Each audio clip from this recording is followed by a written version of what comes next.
നിന്നോട് ഞാൻ വല്ല മറ്റും പറഞ്ഞു? ഇങ്ങനെ തെറി പറയാതെ മിഥുനെ. നിനക്ക് അതിന്റെ യോഗ്യതയുള്ളൂ, അത് മതി.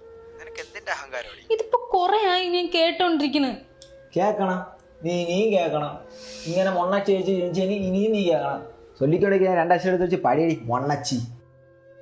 അടിപൊളി. കേട്ടല്ലോ, നിന്റെ അനിയന് പോലും നിന്നെ പട്ടി വിലയാണ്. അവൻ പറയുന്നിട്ട് നീ പറയാൻ നിക്കണ്ട. നീ ഒരു മൊണ്ണച്ചി തന്നെയാണ്. വീട്ടുകാർക്കും അനിയനും പോലും വിലയില്ലാത്ത കാട്ടുമണ്ണ. നീ ആദ്യം സ്വന്തം വീട്ടിലൊരു വില ഉണ്ടാക്കും, എന്നിട്ട് എന്നോട് വില ഉണ്ടാക്കാൻ പറ. എടാ മോനെ തന്തയില്ലാത്തവനെ, ഞാനും എൻ്റെ ചേച്ചിയും തമ്മിൽ പല പ്രശ്നങ്ങളും ഉണ്ടാകും. അങ്ങോട്ടും ഇങ്ങോട്ടും പല പേര് പറഞ്ഞ് കളിയാക്കിയെന്നും ഇരിക്കും.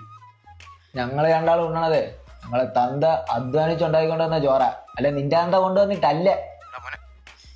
പിന്നെ നീ ഇപ്പോഴേ ഇങ്ങനെയൊക്കെ ആണെങ്കിൽ നാളെ ഒരു സമയം നീ അവളെ എടുത്തിട്ട് ഉടുക്കുമല്ലോ.